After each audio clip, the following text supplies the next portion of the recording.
poursuivre. Je vous demande de prendre la parole. Non, ce n'est pas à la ministre de me donner la parole, c'est vous. Donc, ce n'est pas à C'est ce que elle je viens de faire, Monsieur le député mais il vient de le Léligan. dire, Madame la Présidente. Il vient de me Oui, dire puis je qu'il viens veut me donner la d'intervenir, parole. Monsieur le député Léligan. Pas de J'ai dit problème. qu'on poursuit les travaux dans le respect, Pas de problème. dans les rôles qu'ils nous ont conférés. Puis là, maintenant, moi, dans mon rôle, c'est de vous donner la parole. Donc, c'est à vous, Monsieur. Aucun problème. Merci beaucoup, Madame la Présidente. Je vais juste revenir à ce qui a été dit. Ce que je comprends très bien, il n'y a aucune ouverture. Et je tiens juste à rappeler à Madame la ministre que l'étude détaillée, ça marche comme ça. Le gouvernement dépose son projet de loi, accepte de faire alinéa par alinéa et on suit le processus normal. Je ne sais pas pourquoi, c'est comme j'ai l'impression qu'on vient de découvrir tout cela. Rappel des faits.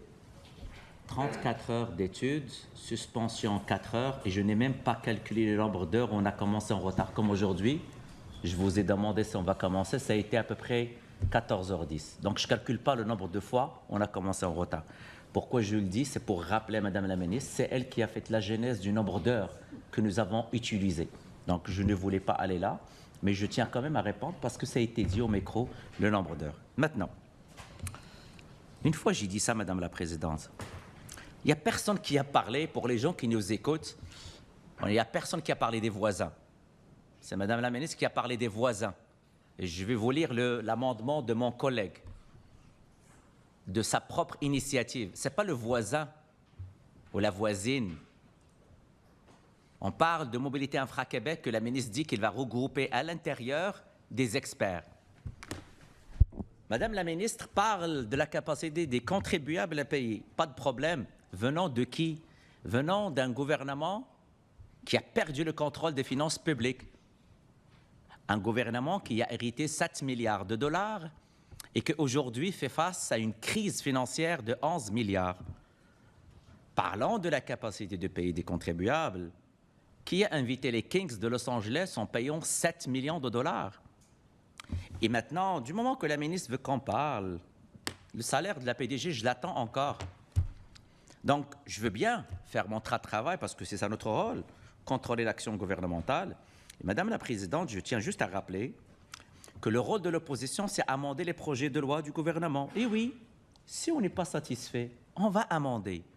Et si on n'est pas satisfait, on va amender, Madame la Présidente. Ça fait partie du rôle d'un parlementaire et d'un législateur. C'est ça notre rôle. On va amender et avoir une discussion. Quand il y a un échange, parfois on avance et parfois on n'avance pas. Et c'est vrai, au bout de la ligne, vu la majorité écrasante gouvernementale, peu importe l'amendement qu'on va proposer, le gouvernement a le droit de le refuser. Et pour les gens qui nous écoutent et qui nous suivent, et je vais utiliser les propos de Madame la ministre, qui parlait de la capacité de paiement, de payer des contribuables, est-ce que c'est normal, pendant le gel d'embauche que le gouvernement a décrété un peu partout, est-ce nécessaire de créer une autre agence où on va dépenser, pas créer, dépenser, ça va coûter de l'argent aux contribuables, pendant qu'on gèle partout, pendant que dans le réseau de la santé, c'est un agent de sécurité qui fait le triage dans un réseau qui nous coûte et qui vous coûte 60 milliards de dollars. C'est le budget de la santé. Alors, Madame la Présidente, dans le travail parlementaire, ça marche comme ça. Nous sommes sur le fond. Et je sais que parfois c'est difficile quand on n'arrive pas à parler du fond. Le fond est très simple. Le collègue a proposé un excellent amendement. Et d'ailleurs, quand on dit lorsque le gouvernement, je vais le relire parce que c'est en français que c'est écrit, Mobilité Infra-Québec a pour mission principale d'effectuer, dans une perspective de mobilité durable, de sa propre initiative, comme à la suite du mandat issu du gouvernement. Il n'y a personne qui a enlevé le gouvernement, le mandat de donner le mandat. C'est sur ça qu'on parle. Donc, ce que vous avez entendu tout à l'heure, c'est cet amendement. Est-ce que les experts qu'on va recruter à l'intérieur de cette agence vont être autonomes ou pas? Et quand la ministre dit inconditionnel, il n'y a aucun mot inconditionnel. Aucun. Aucun mot dans l'amendement.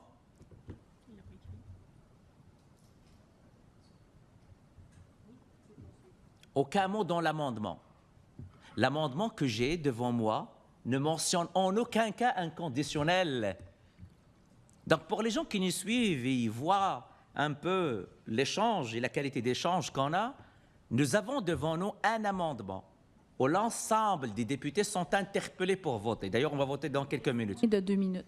De sa propre initiative, donc on parle de l'agence, de sa propre initiative, comme à la suite d'un mandat issu du gouvernement. Donc, on n'enlève pas.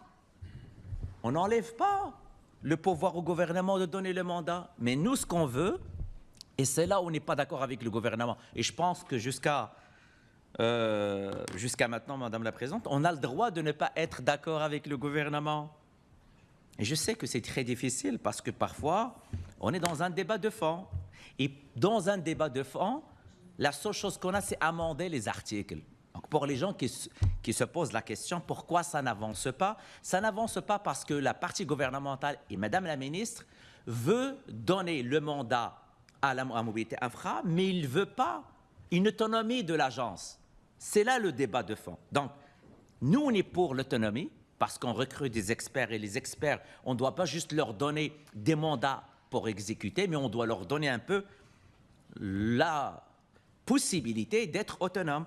Et d'ailleurs, ce ne sont pas nos propos, parce que j'entends ce que la ministre disait tout à l'heure. J'aurais aimé avoir M. Pierre, pardon, pas dire une erreur, Pierre-André Hudon. C'est un professeur agrégé, ce n'est pas un voisin ou une voisine. C'est un professeur agrégé à l'Université Laval. Et lui, qu'est-ce qu'il disait? Ne perdez pas l'objectif, ce sont des experts. Et quand on recrute des experts, l'autonomie professionnelle, c'est extrêmement important. Alors, Madame la Présidente, encore une fois, un excellent amendement de mon collègue que je vais supporter. Merci. Merci.